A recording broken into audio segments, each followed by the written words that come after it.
حضرت عبداللہ ابن مسعود رضی اللہ تعالی عنہ آپ فرماتے ہیں کہ انسان کا سب سے بڑا گناہ یہ ہے کہ جب اسے کہا جائے کہ خدا سے ڈرو تو وہ جواب دے علیک بنفسک، تو اپنی خبر لے، تو اپنا دھیان کر، مجھے سبق نہ پڑھا، مجھے نصیحت نہ کر۔ دوسروں کو نصیحت خود میاں فصیحت محاورہ بھی بول دیا جاتا ہے۔ ایک بندہ اگر ہمیں اچھی بات کرے، ہم میں برداشت کیوں نہیں ہے، وہ اچھی بات ہمیں لڑ کیوں جاتی ہے؟ نصیحت تو ایمان والوں کو نفع دیتی ہے۔ فذکر فإن الذکریٰ تنفع المؤمنین، اللہ فرماتا ہے نصیحت کیجئے۔ کیوں؟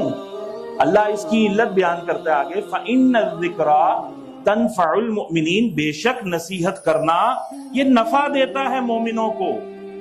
مومن کوئی پتھر دل تھوڑی ہیں جن پر اثر ہی کوئی نہ ہوگا۔ ہاں جس پر اثر نہیں ہوتا